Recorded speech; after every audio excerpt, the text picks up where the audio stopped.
Hello everyone and welcome to our YouTube channel How to Log In. Today I'm back with another brand new video to show you guys how you can log in into your Merrick Bank account. First of all, open up your search browser, then go into the search bar and just type for Merrick Bank Login and hit enter. After doing so, click on the first link that pops up. It will take you to the official login site of Merrick Bank. And here you can see you need to input your username and password in order to continue to your Merrick Bank account. Input your correct username and password right here, and you can also tick this remember me box if you are on a private computer for easier access next time, but I would not recommend this if you are using it on a private computer. Now hit on login after inputting your username and password, then you will be logged in into your Merrick Bank account.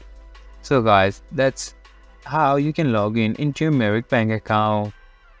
I hope you guys find our video helpful. If you do, make sure to leave a like, subscribe to our YouTube channel and hit the bell notification. And don't forget to drop a comment for reviews and for more content like this. See you guys in our next video. Thank you for watching.